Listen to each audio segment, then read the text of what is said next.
그래서 세상 사람들이 자존감을 높이기 위해서 어떻게 하느냐 봤더니 뭐 이제 이런 거예요.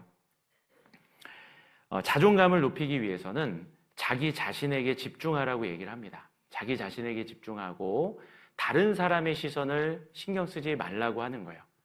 타인의 시선을 배제시키고 자기에게 집중해서 뭐라고 얘기하냐면 자기를 그냥 있는 그대로 무조건 사랑하라고, 너가 하고 싶은 일을 하라고, 남들이 하기 원하는 일 말고 너가 하고 싶은 일을 하라고, 항상 긍정적으로 생각하라고, 뭐 이제 이런 내용들을 많이 권해주고 있는 겁니다. 자, 그런데 세상에서 말하는 그런 자존감은요, 이게 올바른 자존감이라고 할 수 없습니다. 그거는 변형된 자존심에 불과한 거예요. 자, 그것은 타인의 시선을 배제하는 데는 도움이 될지 모르지만 정말 하나님과의 관계로 말미암아 세워진 자존감이 아니라 자기가 자기를 그렇게 세워가는 그런 자존감이기 때문에 마치 자기 체면에 불과한 겁니다. 그것마저 무너지면 다 또 무너지는 거예요. 그리고 타인의 시선을 자꾸 배제하고 내가 하고 싶은 거를 하라고 이렇게 권하다 보니까 이기주의로 전락할 수가 있습니다. 그래서 어떤 사람들은 이제 자존감에 대해서 오해하는 것이 그런 거예요. 자존감이 높은 사람은 그냥 자기만 아는 이기적인 사람 아니냐고. 예, 그거는 요즘 세상이 말하는 자존감이 그렇게 만들기 때문에 그렇습니다. 그거는 변형된 자존심이고 진정한 자존감이라고 할 수 없습니다. 어떤 사람은요, 자기의 자존감을 세우기 위해서 다른 사람에게 기대는 경우가 있어요. 내 스스로는 내가 존귀하다는 거 스스로 잘 못 느끼기 때문에 어떤 부모님이라든가 내 남편이나 아내 아니면 자녀에게 기대서 자기의 자존감이 이렇게 세워지는 경우도 있습니다. 그래서 이제 자식은 부모님의 면류관이긴 하잖아요. 그런데 그 위에다가 자기 자존감을 또 세우기도 하는 거예요. 그런데 그런 어떤 사람에게 기대어져 세워진 자존감은요, 그 사람이 무너지거나 관계가 틀어지면요, 자기도 같이 동시에 무너지게 돼 있는 거예요.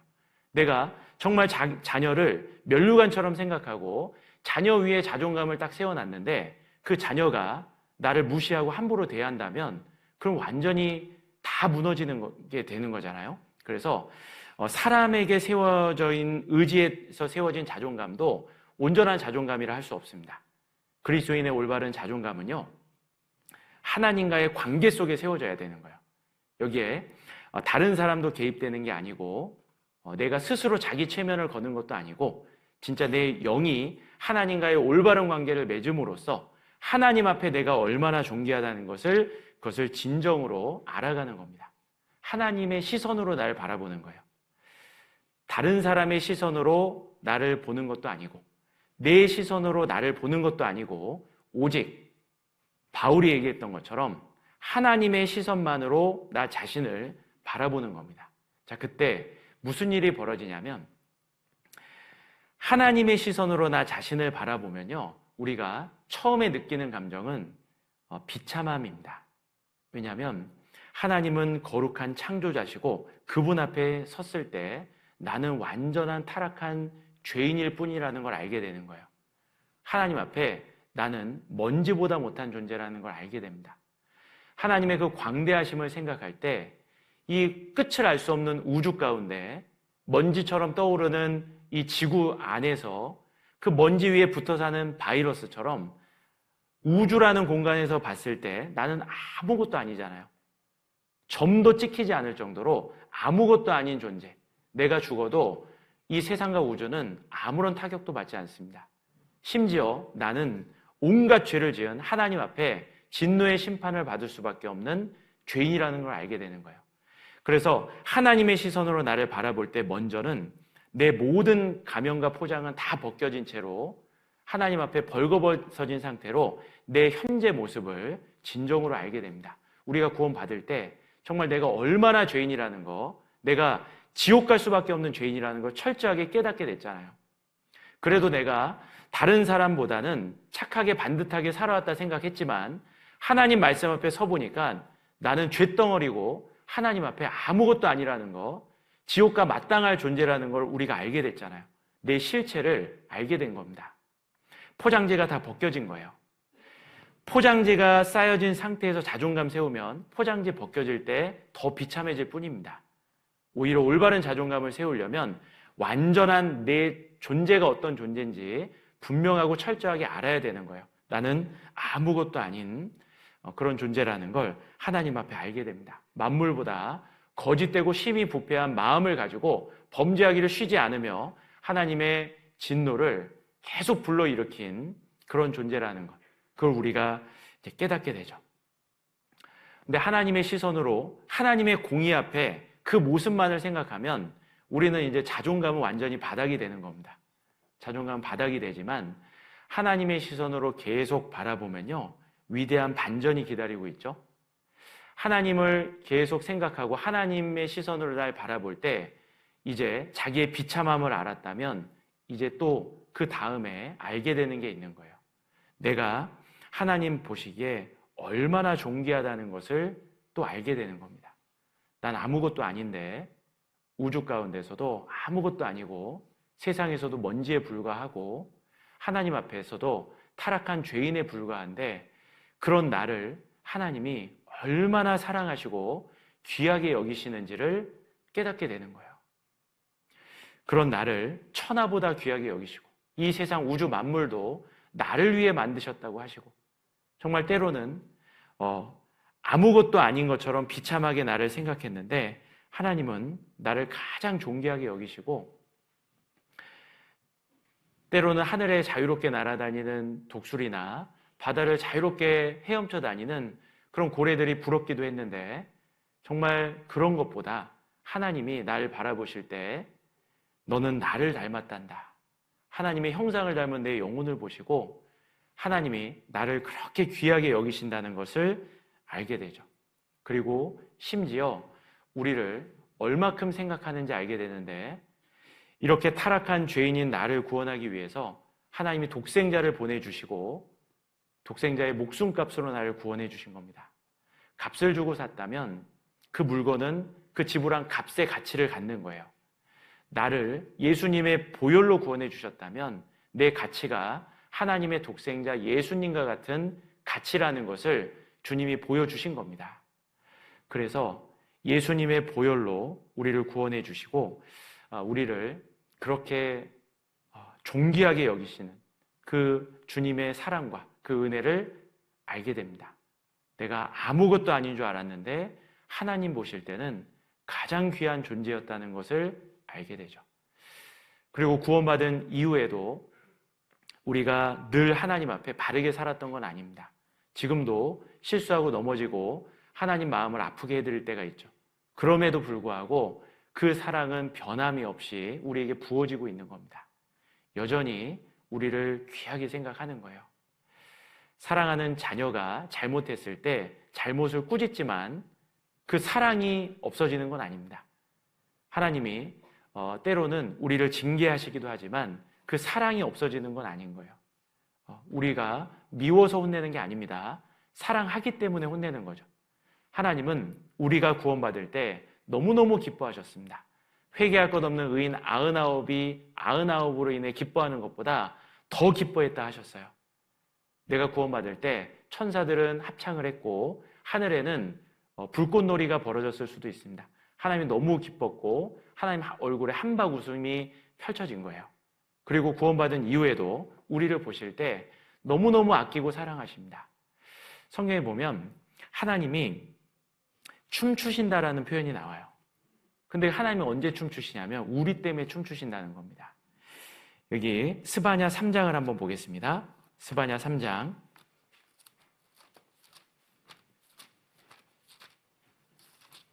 스바냐 3장 17절입니다. 스바냐 3장 17절. 자, 찾으셨으면 같이 읽겠습니다. 너의 하나님 여호와가 너의 가운데 계시니 그는 구원을 베푸실 전능자시라. 그가 너로 인하여 기쁨을 이기지 못하여 하시며 너를 잠잠히 사랑하시며 너로 인하여 즐거이 부르며 기뻐하시리라 하리라. 여기서 기뻐하다라는 그런 표현이요, 가슴이 너무 기쁨이 넘쳐서 빙빙 돌며 춤을 추다라는 그런 의미를 가지고 있는 단어입니다. 그가 너로 인하여 기쁨을 이기지 못하여 하시며, 기쁨을 이길 수 없는 거예요.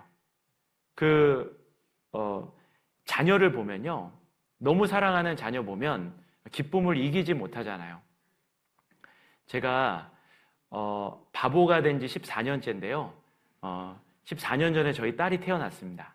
그래서 5년 만에 태어난 딸이기 때문에 이 아이를 볼 때마다 기쁨을 이기지 못하는 거예요. 요즘에도 이제 중학교 2학년인데요. 중학교 2학년 무섭잖아요. 그런데도 제가 이렇게 와서 안아달라 그러면 딱 안아줘요. 그리고 제가 이렇게 얘기합니다. 지금 아빠는 충전 중이라고. 아이를 안으면 그 자체로 너무 기쁨을 이기지 못하는 거예요. 정말 하나님이 우리를 보실 때 그런 사랑으로 그렇게 우리 때문에 기뻐하시고 우리 때문에 힘이 나시는 겁니다. 우리를 보시고 그 기쁨을 주체할 수 없는 거예요. 그렇게 우리가 존귀한 존재라는 것을 하나님은 성경 곳곳에 기록해 놨습니다. 우리를 그렇게 사랑하신다고. 그래서 하나님의 시선으로 우리를 바라볼 때, 우리는 두 가지를 봅니다. 나의 비참함을 보는 동시에 나의 존귀함도 보는 거예요. 그래서 그리스도인의 자존감은요, 정말 내가 얼마나 연약한 존재인지도 알고, 그럼에도 불구하고 내가 얼마나 존귀한 존재인지도 깨닫는 거예요. 우리는 역설적인 존재입니다. 그래서 세상에서는 내 연약함이 드러나고 부족함이 드러나고, 그리고 사람들에게 오해를 받고 핍박을 받고 환난을 받게 됩니다. 그래도 괜찮아요. 하나님 보시기에 너무 존귀하고 모든 것을 가진 자이기 때문에 그렇습니다. 그리스도인은 역설적인 존재예요. 고린도 후서 6장입니다. 고린도 후서 6장.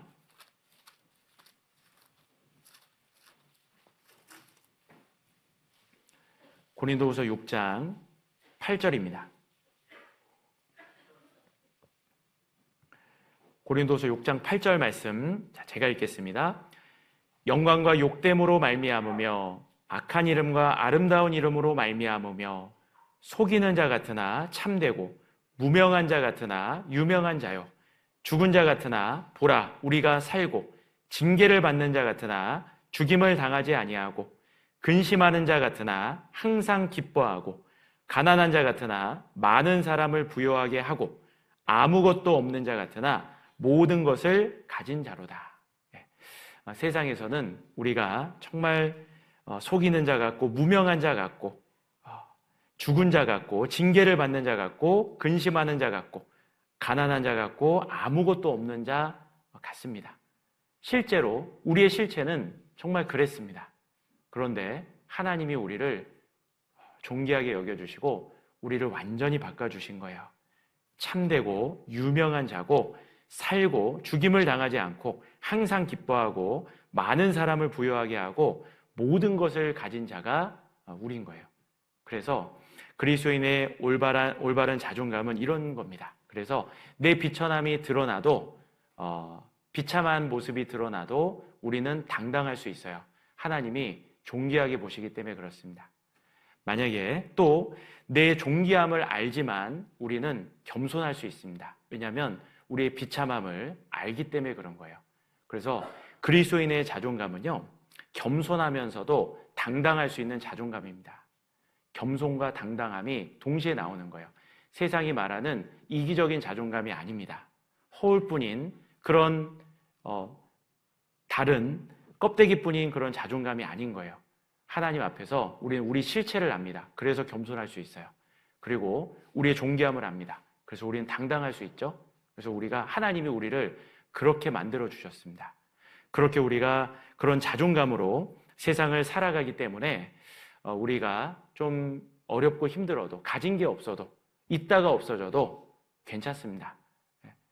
그거는 잠깐이고 영원한 천국에 우리 본향이 있기 때문에 그렇죠. 그래서 세상 것으로 우리가 일희일비하는 게 아니죠. 있든 없든 괜찮은 거예요. 바울도 풍부에 처할 줄도 알고 비천하에 처할 줄도 알고 모든 일의 일체의 비결을 배웠다 그랬잖아요. 내게 능력 주시는 자 안에서 내가 모든 걸 할 수 있느니라. 주어진 환경에서 우리는 만족하고 자족하고 감사할 수 있습니다. 그리고 또 우리가 실수하고 넘어지더라도 우리는 또 다시 일어날 수 있습니다. 내가 실수하고 넘어질 수밖에 없는 존재라는 걸 우리가 또 알고 있죠. 그렇지만 그 상황 속에서도 변함없이 우리를 사랑하시고 일으켜주시는 분이 있다는 것도 알고 있는 거예요. 그래서 넘어져도 다시 일어날 수 있는 존재가 우리라는 거죠. 여기 로마서 6장 한번 찾아보겠습니다. 로마서 6장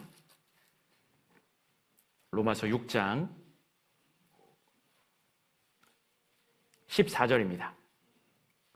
로마서 6장 14절 같이 읽겠습니다. 죄가 너희를 주관치 못하리니 이는 너희가 법 아래 있지 아니하고 은혜 아래 있음이니라. 그리스도인은 안 넘어지는 사람이 아닙니다. 7번 넘어지는 사람이죠. 그러나 다시 일어나는 사람입니다. 왜냐하면 법 아래 있지 않고 은혜 아래 있기 때문에 그렇죠. 그래서 우리가 실수하고 넘어져도 또 오뚜기처럼 일어나는 거예요. 그것이 하나님이 주신 우리의 자존감의 힘입니다. 그래서 우리가 이렇게 잘못하고 죄를 짓고 넘어질 때가 있는데 그때 우리 마음속에는 이런 감정들이 올라오는데 죄책감과 자책이 올라옵니다. 보면 이 죄책감과 자책이 좀 비슷하잖아요. 그런데 좀 다릅니다. 차이가 있습니다. 무슨 차이가 있을까? 죄책감은 무엇이고 자책은 무엇일까? 자, 여러 가지 정의를 할 수 있겠지만 이렇게 한번 생각해 보면 이해하기 좋을 것 같습니다. 이 죄책감이라는 것은 죄로 말미암아 내가 아파하는 마음이라고 할 수가 있어요. 죄를 짓고도 아파하지 않는다면 그건 이상한 겁니다. 내가 그리스도인으로서 죄를 짓는데도 마음에 아무런 죄책감도 없다면 이상한 거예요. 죄를 지었으면 아파야죠. 그리고 그리스도인은 양심이 밝아졌기 때문에 더 크게 아플 겁니다. 예전에 아무렇지 않게 짓던 죄가 이제는 더 큰 아픔으로 다가오는 거예요. 왜냐하면 주님의 십자가의 은혜를 알기 때문에 더 마음이 아픈 겁니다.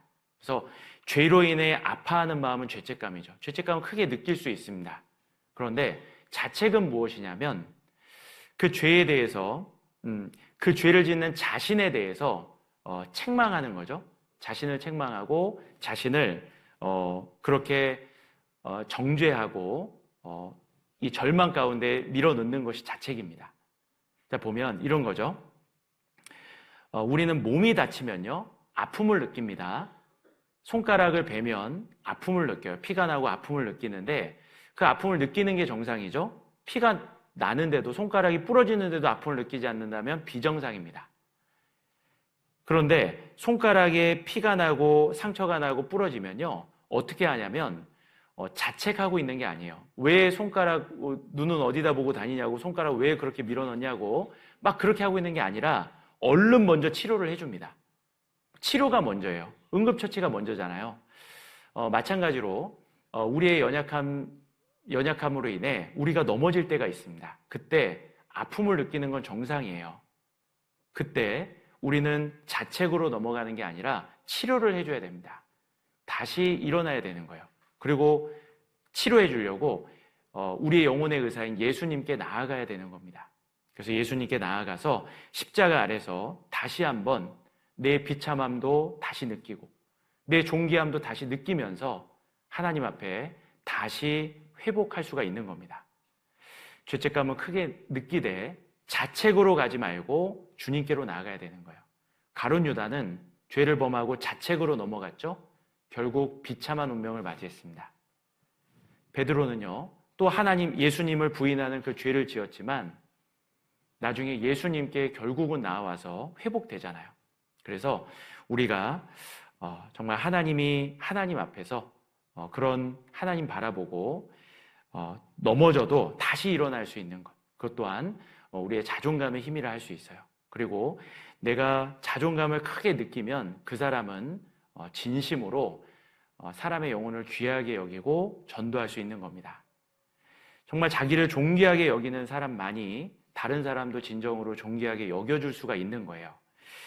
마가복음 12장 말씀 보겠습니다. 마가복음 12장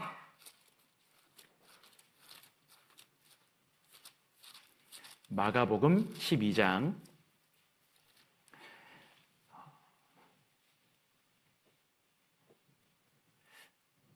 31절입니다. 10계명 중에 가장 중요한 것이 무엇인지 말씀해 주셨는데 두 번째가 이것이라 그랬죠. 31절 같이 읽겠습니다. 둘째는 이것이니 내 이웃을 내 몸과 같이 사랑하라 하신 것이라. 이에서 더 큰 계명이 없느니라. 10계명을 요약하면 첫 번째는 하나님을 사랑하라. 두 번째는 내 이웃을 내 몸과 같이 사랑하라. 여기 보면 내 이웃을 사랑하라 라고 안 돼 있죠? 내 몸과 같이 사랑하라. 이웃을 사랑하는데 내가 내 몸을 사랑하는 것처럼 이웃을 사랑하라는 거예요. 그래서 이웃 사랑의 시작은요, 자기 사랑에서 시작되는 겁니다.